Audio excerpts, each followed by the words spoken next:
जय जगन्नाथ सांग मैंने शुभ सकाळ सांग मैंने जड़े चाषी भाई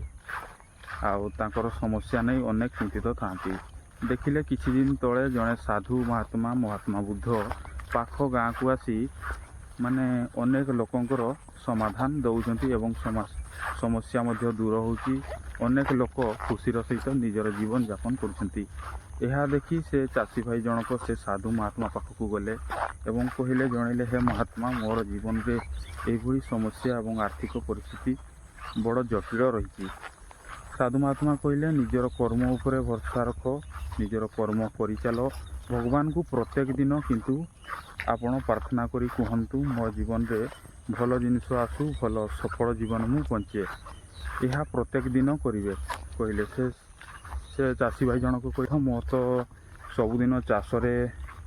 खेत बाड़ी रे मोर समय गुड़िक जाऊँगी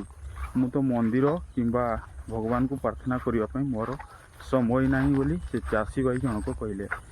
महात्मा बुद्ध कहले किसी आवश्यक नहीं जदि तुम आखपाखरे कौन सी चाषी भाई भी काम करछि ता मुहटी को प्रत्येक दिन देखंतु किंबा आखपाखरे जदि मंदिर अच्छी जाइकरी प्रत्येक दिन देखंतु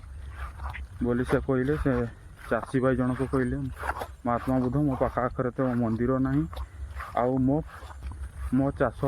जमी पाखरे जड़े राम भाई मोर पड़ोसी से प्रत्येक दिन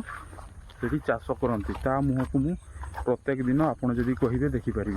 महात्मा बुद्ध खुशी गले आउ कहले हाँ आपण प्रत्येक दिन ताकू ही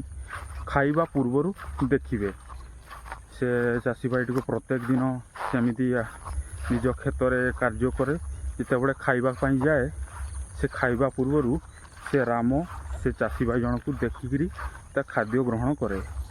एमती अनेक दिन चलीगला सांग मैंने मसे दि मास बीतीगला दिने कौन है ए चाषी भाई जनक से राम को देखला बड़े नहीं से दूर गाँ को किसी तार कार्यक्रम बाहरी जाइला सांग मैंने आ ये तो महात्मा बुद्ध कहते से चाषी भाई जन को न देखिले खाइब नहीं से सांग मैंने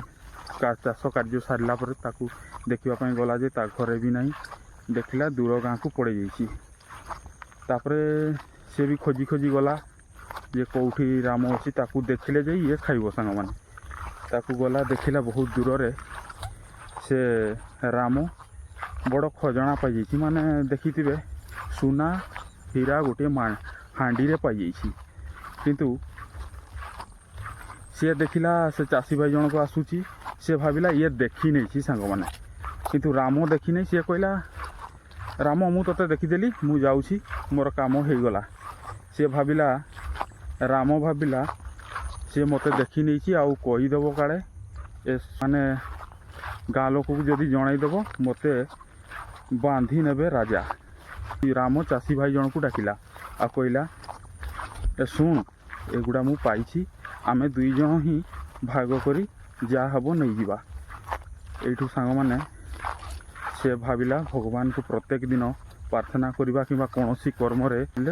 तार कौन फायदा सेठू भगवान को से धन्यवाद दे गुरु को धन्यवाद दे आग को ता कार्यक्रम रे लागिगला। सांग माने चाष बिल रे खूब सुंदर चाष हेची।